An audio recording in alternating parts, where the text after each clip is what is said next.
Sí, también.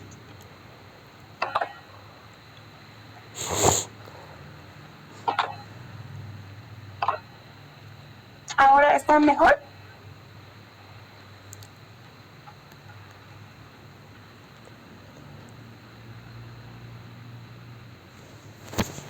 Hola, ¿se me escucha? Sí, doctora. Perfecto. Entonces, ya es 2:30.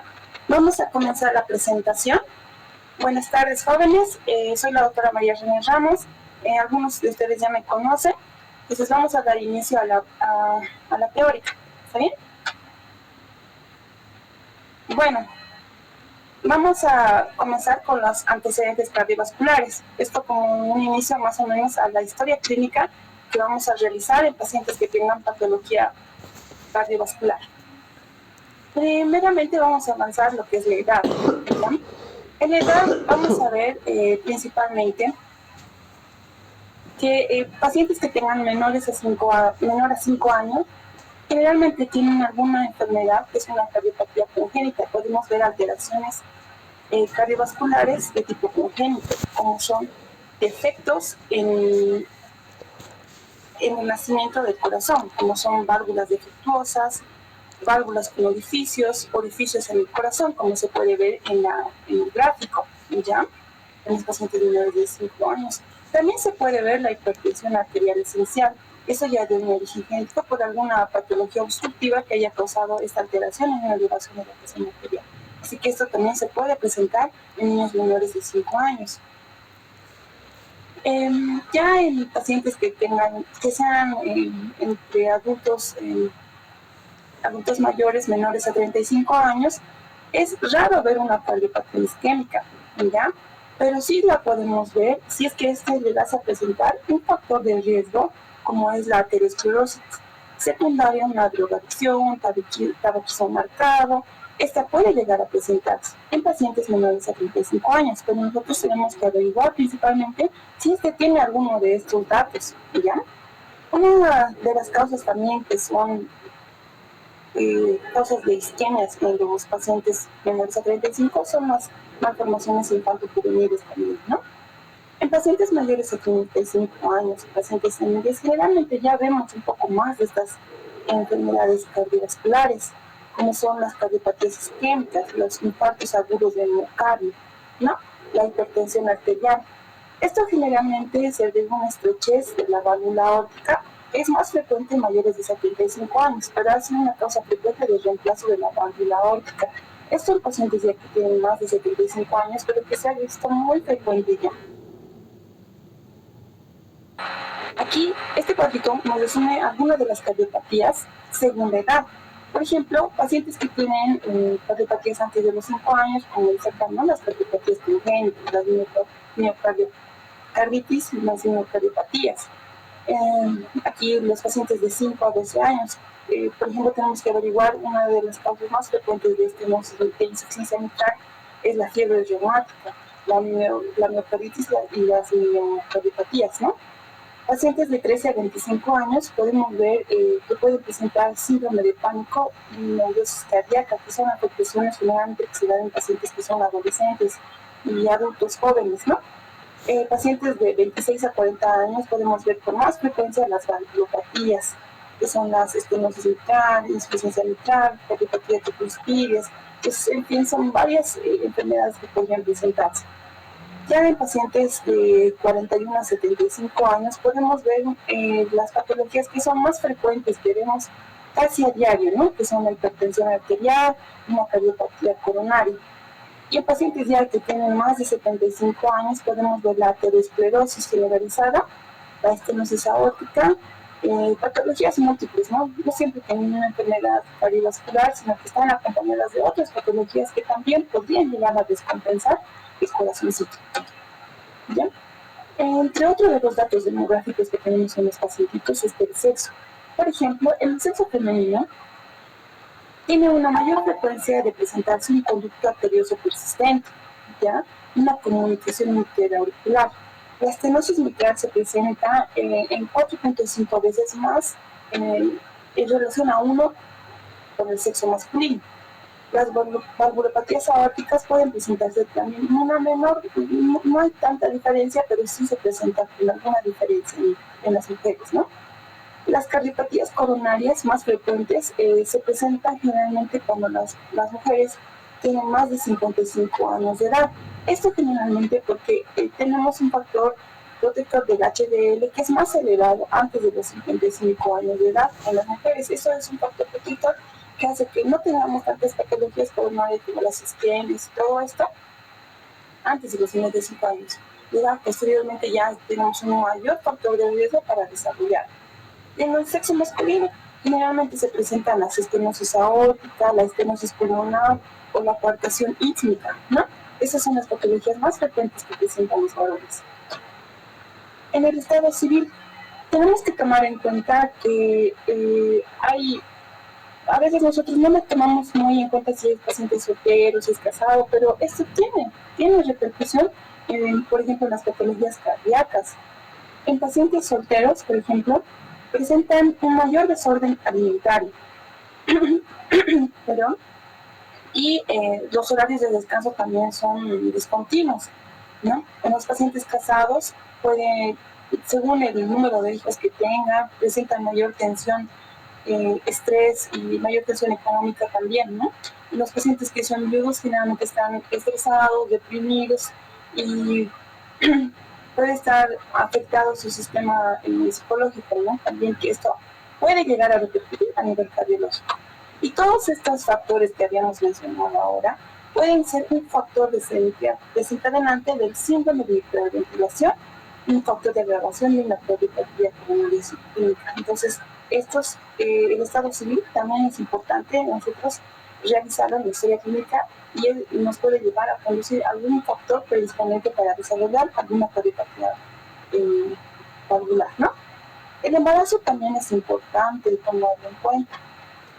Puede producir una sobrecarga hemodinámica, ¿no? Entonces, por el cambio hormonal y todo eso produce una sobrecarga hemodinámica que puede llegar a producir una eclampsia, una miocardiopatía periparto, ¿no? Y es importante tomarlo en cuenta. Entonces, si un paciente, por ejemplo, tiene una cardiopatía ya diagnosticada, entonces puede desencadenar una patología más riesgosa durante el embarazo y aún más riesgosa durante el parto, ¿no? Entonces, eso también hay que tomarlo en cuenta.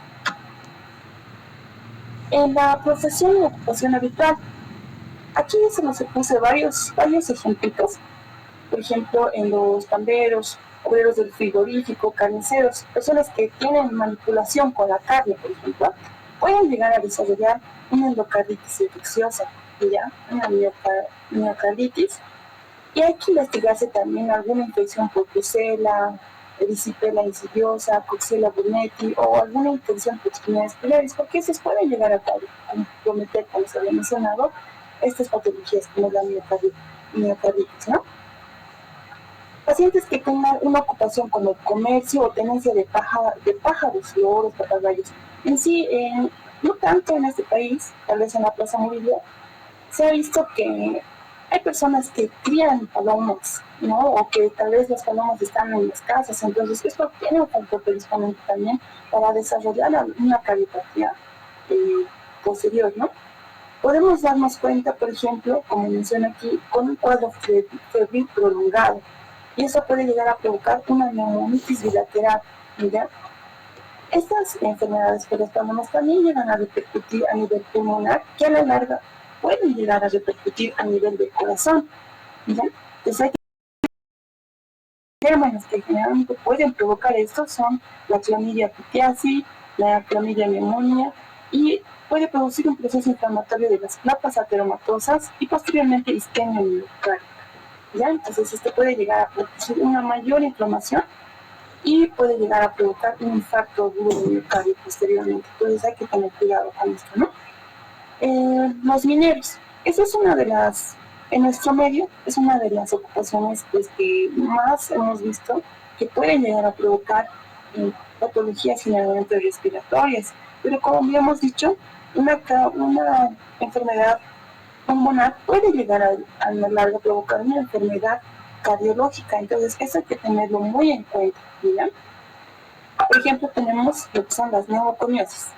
Pues, es importante saber que una persona que trabaja en una mina, es importante saber dónde trabaja en la mina. Por ejemplo, si trabaja dentro de la mina, si trabaja fuera de la mina, si trabaja de palero, de carretillero, en fin, ¿no? Entonces, si está dentro y está fuera, si hay alguna diferencia, eso también tenemos que tomarlo en cuenta. Ya hay que ver estas patologías pulmonares y que pueden llegar a provocar una enfermedad que es muy frecuente en nuestro medio, ya que es el corazón pulmonar crónico, que nosotros también decimos el cor pulmonar crónico, que es muy frecuente, ya una afectación cardíaca derecha.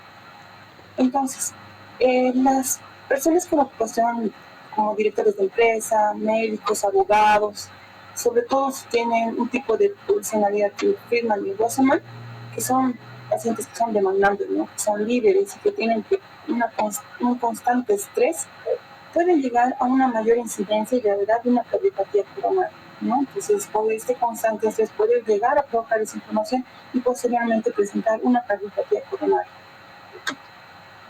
La raza, se ha visto también que es importante ver la raza, ¿no? Por ejemplo, si nosotros llegamos a tener a un paciente de raza negra, tenemos que ver qué factores de riesgo podría tener para desarrollar una patología cardiológica, ¿ya?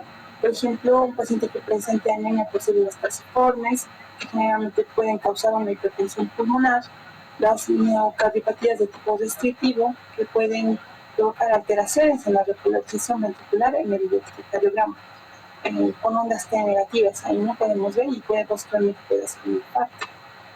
Ahora, la raza amarilla tiene una menor incidencia, por ejemplo, de la hipertensión esencial y la cardiopatía coronaria. ¿Ya? ¿Por qué? Porque generalmente son por los hábitos que ellos presentan.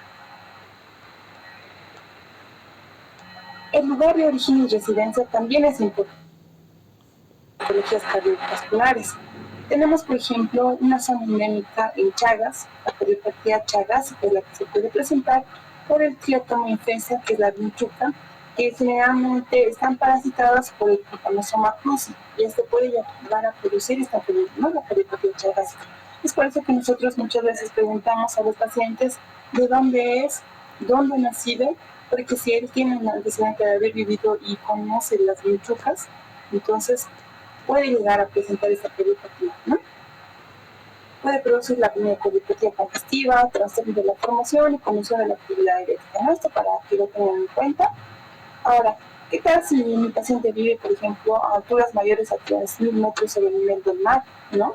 Como estábamos en la Ciudad del Alto, en Perú y en el noroeste de Argentina? Esto puede llegar a provocar una hipertensión arterial pulmonar, ¿ya? Por la hipoxemia que se produce en ruptura, ¿ya?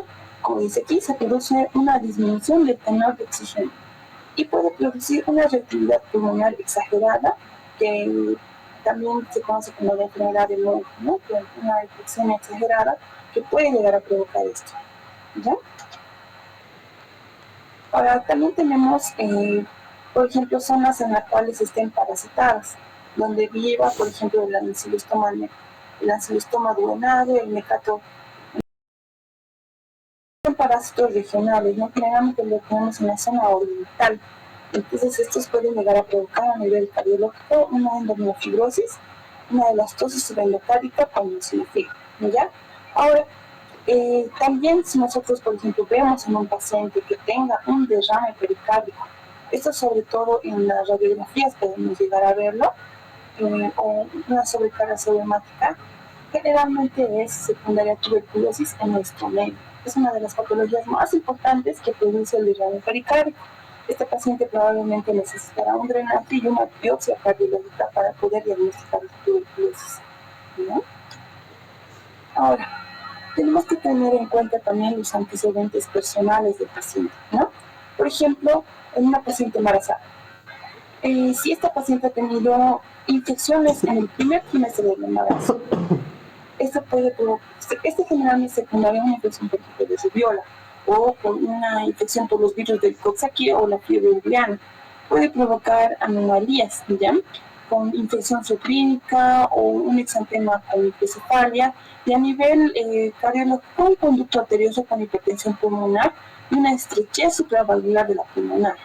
No, son varias patologías que puede llegar a producir si es que nosotros tenemos en cuenta el antecedente de que nuestra pacientita nos diga que sí ha tenido una infección, por ejemplo, de rubiola antes de el primer trimestre de su embarazo. ¿Ya? ¿Qué tal si los padres tienen una hipoxemia persistente? ¿Ya? Esto puede provocar a nivel, en los niños, unos defectos septales, la tetralogía de Fallot, un conducto arterioso persistente. Por ejemplo, si esta mamá también ha usado una dosis excesiva de vitamina D, esto según lo que dice la literatura en Argentina, ya puede llegar a producir una estenosis aórtica supravalvular u otras alteraciones. Este antecedente de la fiebre reumática es muy importante, ¿ya? ¿Por qué? Porque la mayoría de los pacientes que tienen estenosis mitral tienen un antecedente de haber presentado una fiebre reumática, ¿ya? Entonces, es altamente frecuente. Si el paciente nos dice, sí, he tenido fiebre reumática cuando era joven, pues probablemente ahora ya desarrollar una cardiopatía, ¿no? Ahora, por ejemplo, si un paciente dice, sí, ha padecido sífilis, tiene un factor de riesgo para presentar una insuficiencia valvular o un aneurisma aórtico, ¿ya? Si nos dice que ha presentado escarlatina, puede haber presentado, generalmente la escarlatina produce una enfermedad que es renal, o sea, a nivel de los riñones, y que produce glomerulopatías, nefropatías, cistitis, y estos pacientes pueden llegar a presentar una hipertensión arterial juvenil, y posteriormente, como tiene una hipertensión, puede llegar a desarrollar una patología igual renal, ¿ya? La difteria. Pacientes con trastorno de la conducción del estímulo este antecedente podría llegarnos a ver a pacientes con esta afectación, ¿no? Y se ha observado también bloqueos de rama crónicos. Entonces, muchas veces nosotros decimos, ¿qué afectación tiene a nivel del electrocardiograma? Un bloqueo de rama. Entonces, generalmente eso podría ser secundaria a una patología que ha tenido anteriormente en nuestro paciente, ¿no? Como es la difteria.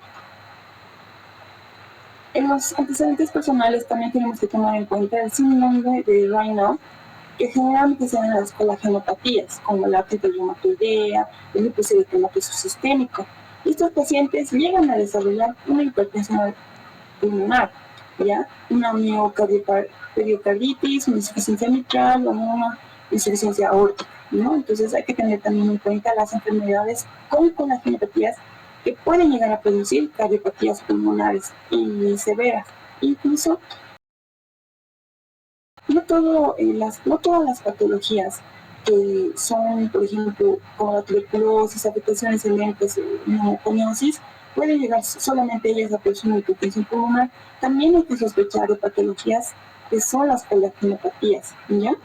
Como les había mencionado, la artritis o el lupus, o alguna otra, ¿ya? En el embarazo también puede producirse la miocardiopatía periparto, ¿ya? Generalmente la paciente podría haber estado sana antes de embarazarse y posteriormente ha producido una cardiopatía previa al parto, ¿no? A una agravación posterior de los... O sea, posteriormente, si esta se vuelve a embarazar, puede llegar a producir una hipertensión pulmonar, un tromboembolismo pulmonar, y este ya puede ser recurrente. Entonces hay que tener en cuenta estas manifestaciones, ¿no? Las enfermedades cardíacas en las patologías metabólicas pueden producirse también secundario, como es muy frecuente, a la diabetes, a los trastornos lipídicos, a la hiperuricemia con gota, ¿no? Es lo más frecuente que vemos nosotros. Pacientes que han hecho diabetes generalmente llegan a desarrollar la cardiopatía pulmonar o un trastorno lipídico que puede llegar a producir una aterosclerosis y, por lo tanto, secundario puede llegar a producir mayor afectación pulmonar, ¿no? El cor pulmonar crónico, como les había mencionado, son secundarios a las bronquiectasias y a las tuberculosis. Los hábitos. Hay que tomar en cuenta los hábitos también de los pacientes. Por ejemplo, el tabaquismo es uno de los factores de riesgo más grandes que tiene de afectación cardiovascular. Puede ser la causa más frecuente de la arteriopatía periférica obliterante, por ejemplo, ¿no? Esta arteriopatía periférica obliterante puede llegar a mutilar incluso los miembros superiores, inferiores, en fin, donde se presente esta arteriopatía, ¿no? Pues hay que tener en cuenta que es muy importante tener estos hábitos, los factores de riesgo, para hacer un diagnóstico presuntivo claro y bueno, ¿no? Entre las drogas, por ejemplo, que los pacientes podrían llegar a consumir el cannabis, la marihuana, que puede llegar a producir una taquicardia y una vasodilatación secundaria con una hipotensión postural y puede llegar a elevar la presión arterial. Y en muchos casos he visto en personas jóvenes, sobre todo, un infarto agudo de miocardio, ¿no?, secundario al consumo de drogas. El alcoholismo también es un factor importante. Por ejemplo, esto puede producir en pacientes que son alcohólicos moderados una aterosclerosis. Incluso puede llegar a producir arritmias cardíacas. Pues esto hay que tomarlo muy en cuenta, ¿no? El sedentarismo sí puede llegar a producir la obesidad y posteriormente estos lípidos que no están balanceados, entonces puede llegar a producir una patología cardíaca. También la personalidad que habíamos mencionado, ¿no? Un tipo de personalidad que unos pacientes son a veces muy alegres, les gusta comer más, son más gorditos, igual puede llegar a producir, ¿no?, esta cardiopatía vascular. Un paciente que esté muy deprimido también, que tenga las defensas bajas, puede llegar también a tener una dificultad en la alimentación. Entonces, esto en lo posterior puede también llegar a producir una patología cardíaca. ¿Ya?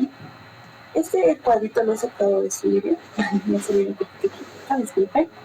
Es sobre la influencia genética también que tienen algunas cardiopatías. Es muy importante que lo sepan. Hay dos tipos, una que es por mutación y otra por anomalías cromosómicas. La más frecuente es por mutación, ¿ya?, con cariotipo normal, es decir, que no hay afectación a nivel de los cromosomas. Entonces ahí están las malformaciones estructurales, ¿no?, como son la comunicación interauricular, comunicación interventricular, en fin, son más que todo alteraciones anatómicas, ¿no? Malformaciones metabólicas pueden producirse porque hay alguna alteración a nivel metabólico, como la glucogenosis de tipo 1, ¿ya?, la mucopolisacaridosis de tipo 1.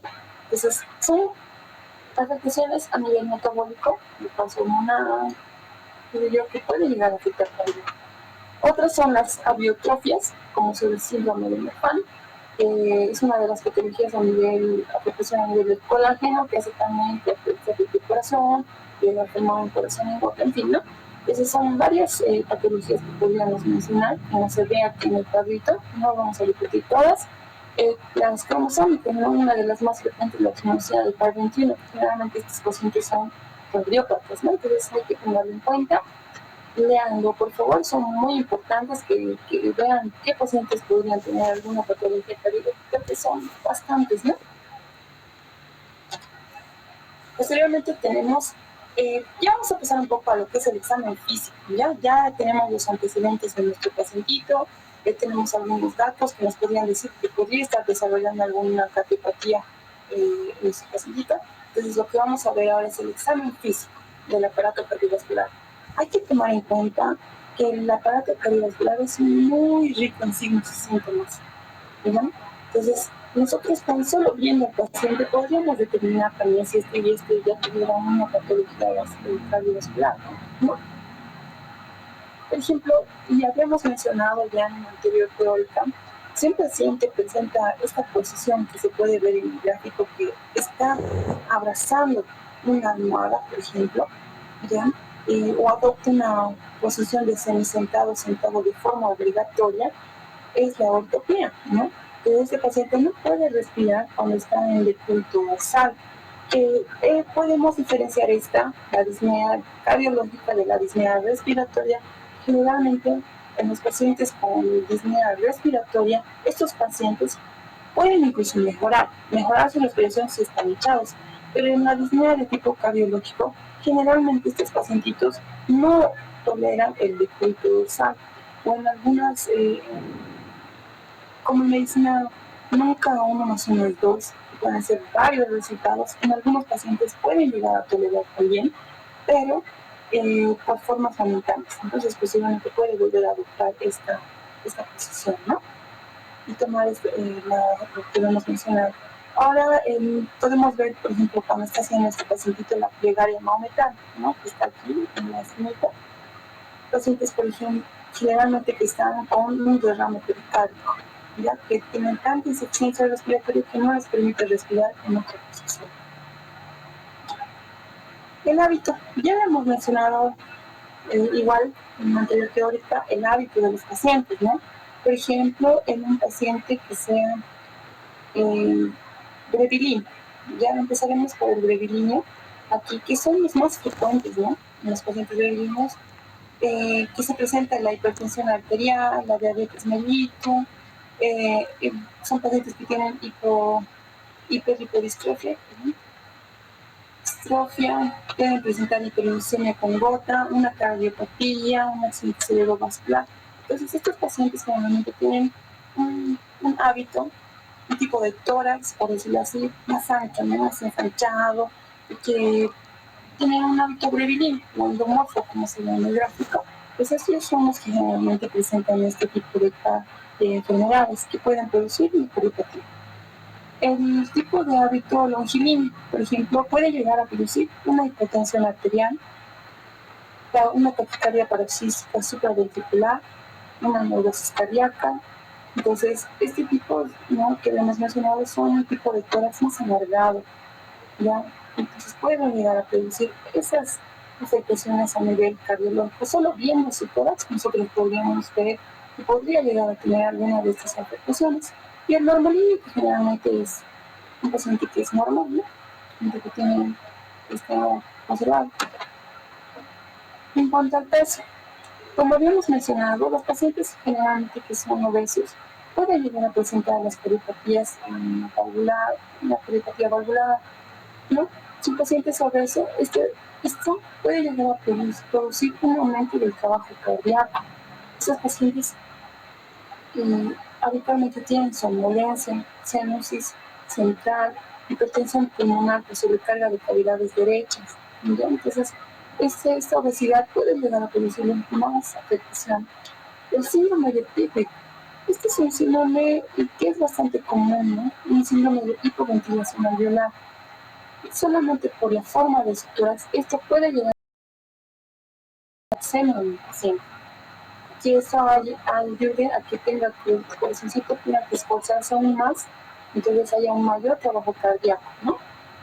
Entonces va a haber una hipoxemia, una desaturación, una oxigenación baja por una inadecuada mecánica ventilatoria.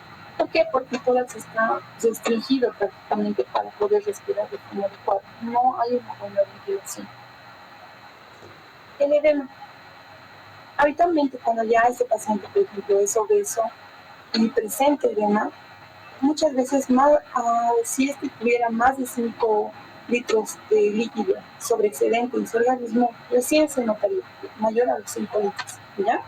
Entonces nosotros hacemos el tratamiento generalmente con diuréticos y calculamos el peso seco, ¿no?, de este paciente, que ya es cuando nosotros hemos depletado al paciente, ya digamos, hemos quitado ese líquido sobre excedente, ¿no? Y pues ellos hacen una retención hidrosalina. Por eso es que generalmente nosotros le damos una dieta hiposódica a los pacientes que tienen edemas, ¿no?, porque el sodio podría llegar a producir una mayor retención de líquidos. ¿Okay? Vamos a entrar un poco ya a lo que es la coloración de la piel y las mucosas. Hay que tomar en cuenta que, como habíamos mencionado, puede ser un sinfín de signos, síntomas que tienen las patologías cardiológicas. Entonces, miren que en un paciente, por ejemplo, que esté pálido, podríamos decir que también tiene alguna afectación cardiológica. ¿Esto por qué? Porque hay una vasoconstricción cutánea generalizada, ¿ya? Y eso hace que generalmente el paciente haga...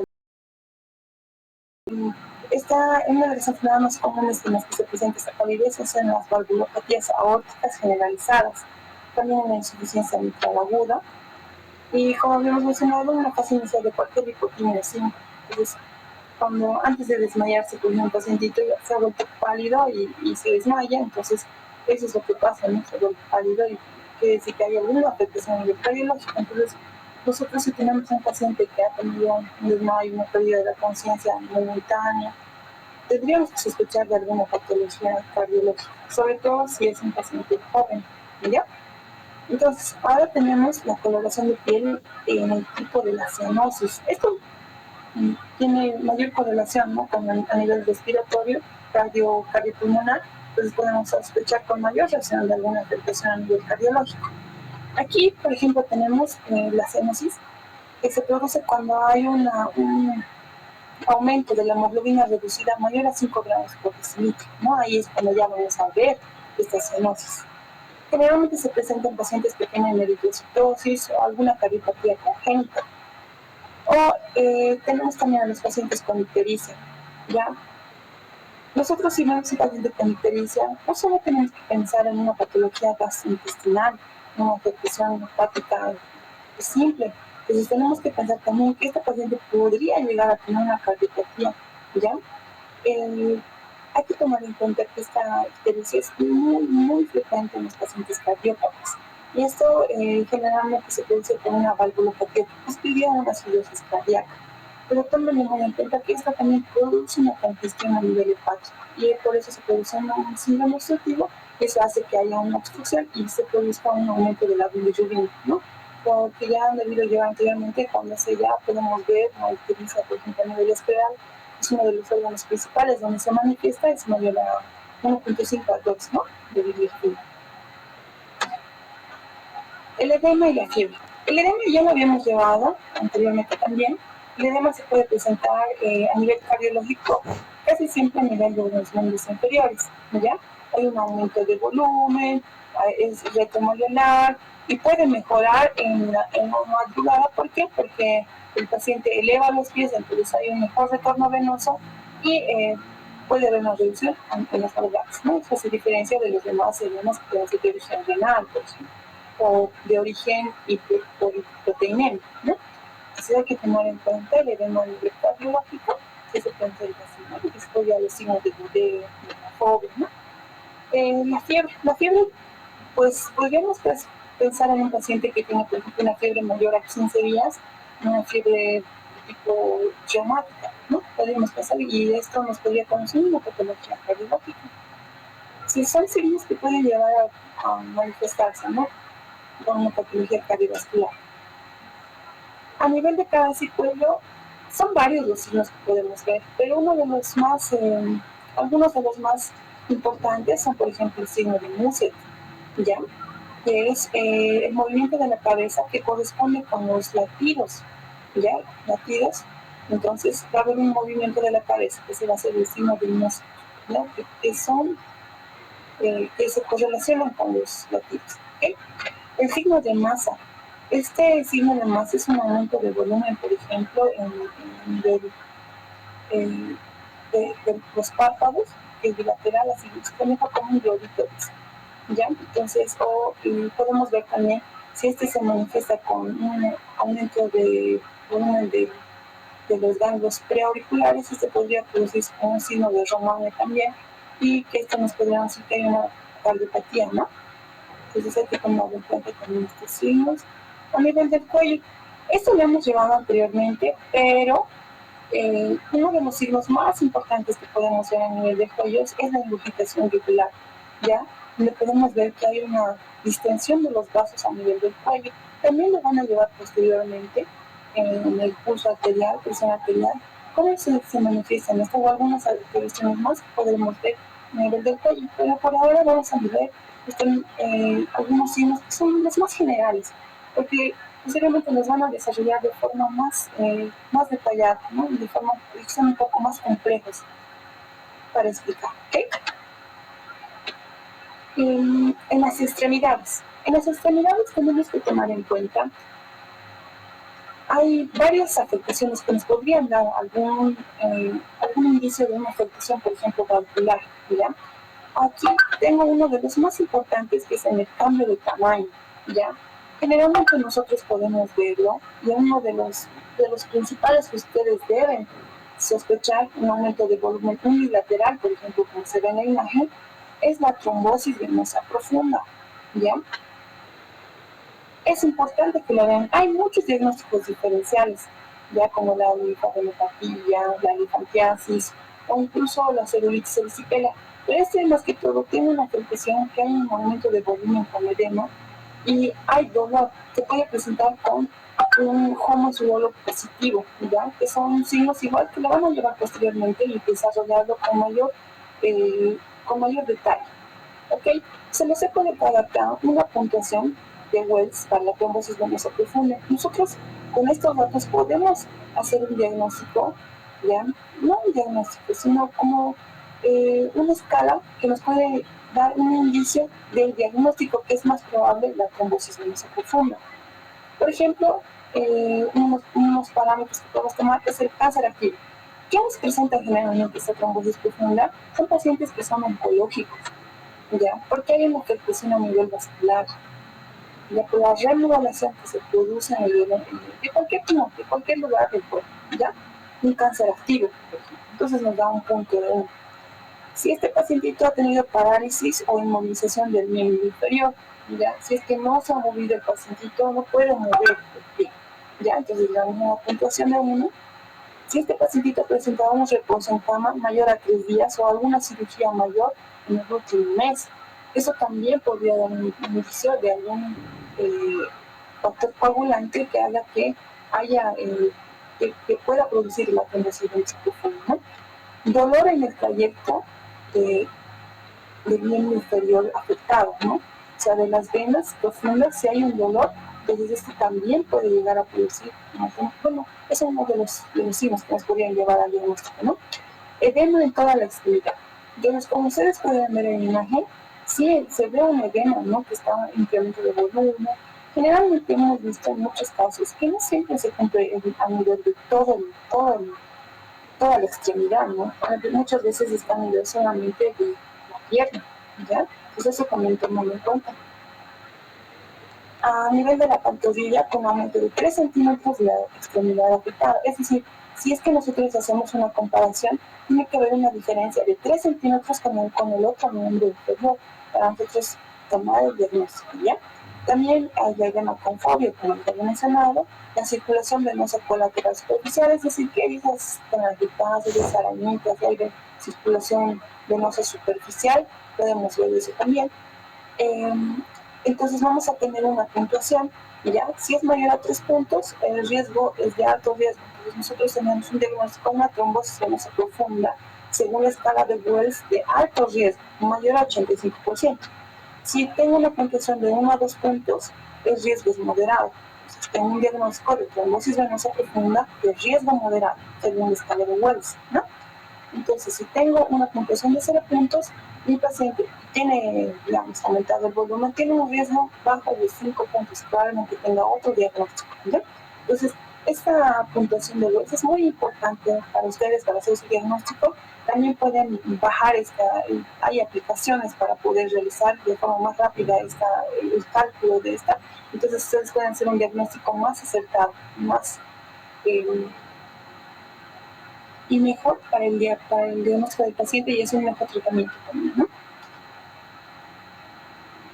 Como bien mencionado, un cambio en el tamaño también tenemos al linfedema y a la trombosis venosa de miembros superiores. Entonces, no siempre la trombosis venosa se puede presentar en miembros inferiores, también se presenta en miembros superiores, como pueden ver en la imagen. Entonces, uno de los diagnósticos diferenciales que tendrían que hacer también es una trombosis en miembro superior y podrían hacer también la escala de Wells para hacer el diagnóstico. También tenemos aquí el linfedema, que tenemos que ver que la afectación cutánea no siempre es tan grande y que hay un aumento de volumen de todo el pie y es bastante, ¿no?, deformativo.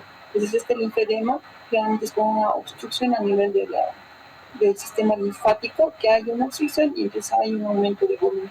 Eso también debe resolverse bajo, tiene resolución quirúrgica vascular, entonces esto hay que tomarlo en cuenta, ¿no?, para el diagnóstico diferencial. En los cambios de color también es importante, ¿no? Es importante tomar en cuenta que muchas veces es de forma urgente realizar un tratamiento en este tipo de pacientes. ¿Está bien? Tenemos, por ejemplo, el esquema arterial, en la cual hay un cambio de coloración azulada del miembro inferior, si se dan cuenta. Entonces, esto quiere decir que hay un flujo de sanguíneo muy bajo y esto podría llegar a afectar al paciente. Incluso si este llega a obliterar los dedos, tiene que hacerse una cirugía de, de resección, ¿no? Entonces llegaría a perder parte de los dedos, los pacientes, si es que se llega a presentar. Incluso tendríamos que ver la forma de hacer una resolución rápida, pronta, un diagnóstico pronto, con solo el cambio de color de los miembros superiores. Ahora también hay lo que es la enfermedad de Raynaud, que se presenta tanto en hombres como en mujeres, ¿no? Hay una coloración de la piel, puede haber cambios como la palidez, ¿no? la cianosis periférica de los dedos, generalmente se presenta en miembros superiores y es secundaria a una enfermedad, a una colagenopatía, ¿ya?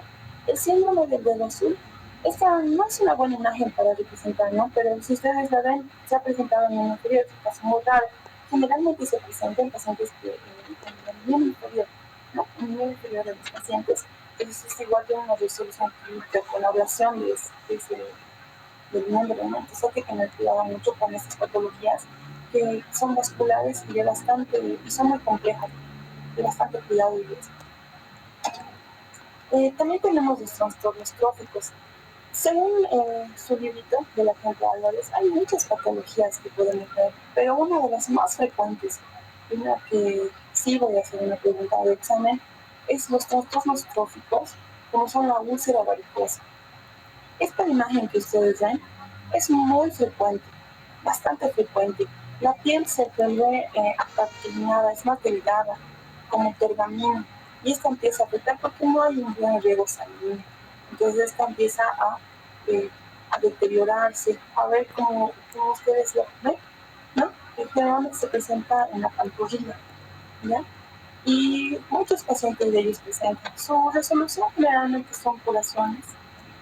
Cuando es un caso más severo podría llegar a tener una resolución quirúrgica, pero es importante que lo tomen en cuenta y que se graben estas imágenes porque siempre van a llegar a verlas. Ya hay muchos pacientes que presentan esta afectación y que si es que no llevan un cuidado, esta puede llegar incluso al hueso, a los nervios y posteriormente a la ablación del miembro inferior de los pacientes, ¿no? Entonces, si se han dado cuenta, mucho tiene que ver la vascularidad en los pacientitos, que puede llegar a provocar afectación muy severa en los pacientes. Entonces, tomen en cuenta, vean esta imagen, por favor. Es importante que la vean y se den cuenta que esta es una úlcera varicosa que es muy típica, que van a ver en varios pacientes. Y que si es que no hacemos un buen tratamiento, por ejemplo, las curaciones, o si es que este paciente tuviera un flujo sanguíneo ya, por ejemplo, un dedito ya necrótico, quiere decir que no hay bien buen flujo sanguíneo, entonces tendría que haber una ablación, ¿no? Del miembro inferior. Bueno, si tienen alguna pregunta,